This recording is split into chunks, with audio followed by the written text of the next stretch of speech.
بسم اللہ الرحمن الرحیم۔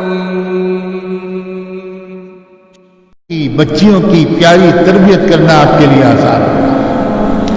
اپنے بیٹوں کے اندر بھی آپ بہت پاکیزہ تمنائیں بچپن سے پیدا کریے۔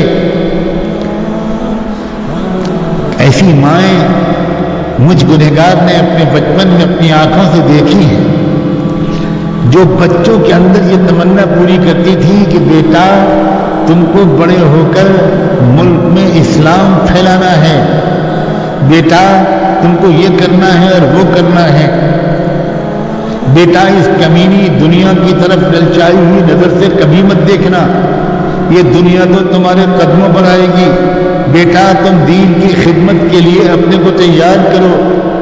ایسی مائیں دیکھی ہیں اس عاجز نے بچپن میں، اور ایک بھی ایسی ماں نہیں تھی کہ جس نے ایسی تربیت کی ہو اور ایسی دعائیں مانگی ہوں اور ان کا بیٹا نالائق نکل گیا۔ مجھے تو ایک بھی ایسی ماں نہیں۔ آپ نام سنتی ہیں حضرت مولانا الیاس رحمۃ اللہ علیہ۔ حضرت مولانا الیاس رحمۃ اللہ علیہ کو ایسا کس نے بنایا؟ اصل میں تو یہ ان کی ماں تھی جنہوں نے ان کو ایسا بنایا۔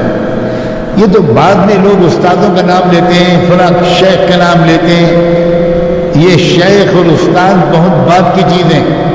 اصل گود ہے ماں، اصل مدرسہ اور خانقاہ ہے ماں۔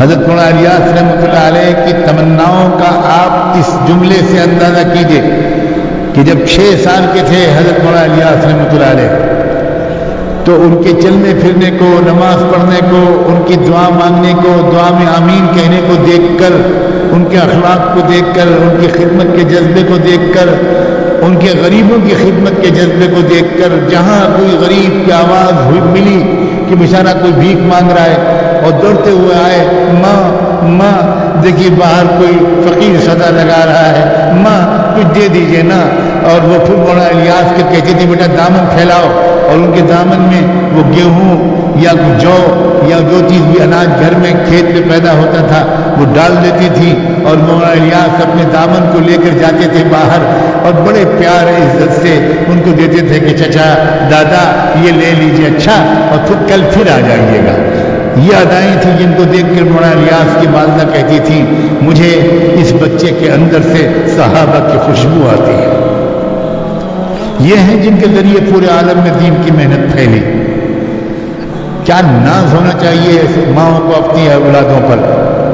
اللہ اکبر، ان کی ماں کو اور ان جیسوں کی ماؤں کو جنت میں کیا مقام ملے گا، کوئی تصور ہی نہیں کر سکتا کہ جنت میں کیا مقام ملے گا۔ اور میں کس کس کے نام گناؤں، وقت لگے گا بہت، لیکن جتنے لوگوں کو میں نے دیکھا اور جن کی ماؤں کو بچپن میں دیکھا، میں قسم بھر کے کہہ سکتا ہوں ان سب کی شخصیت کے بنانے میں اور اس مقام تک ان کو پہنچانے میں سب سے زیادہ حصہ ان کی ماں کا ہے۔ تو آپ بنا بھی سکتے ہیں، آپ بگاڑ بھی سکتے ہیں۔ آپ ایک زمانہ تھا کہ آپ امت کو دیتی تھی بہترین لوگ، آپ ہی نے دیے تھے صلاح الدین ایوبی، آپ ہی نے دیا تھا امت کو سید احمد شہید، آپ ہی نے دیا تھا امت کو محی الدین چشتی، عبد القادر جیلانی، آپ ہی نے دیا تھا محمد الفاتح، آپ ہی نے دیا تھا ٹیپو سلطان، آپ ہی نے دیا تھا محمد الیاس، سب آپ نے دیا تھا۔ اور جب سے شکایت کا برا نہ ماننا، جب سے آپ نے امت کو اچھے بیٹے دینے بند کر دیے، یہ امت کفر کے چنگل میں پھنستی چلی جا رہی۔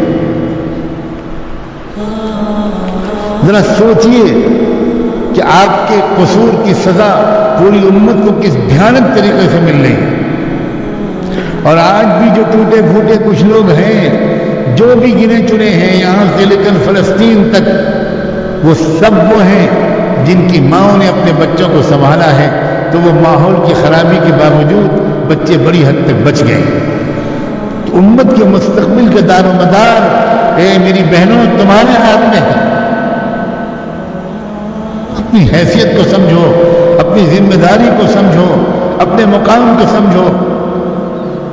اور اس لیے کہتے ہیں کہ اللہ والوں سے جڑو، اچھی کتابوں کو پڑھو، اچھے بیانوں کو سنو، اپنے وقت کا صحیح استعمال کرو تاکہ صحیح جذبات اور تمنائیں دلوں میں پیدا ہوں.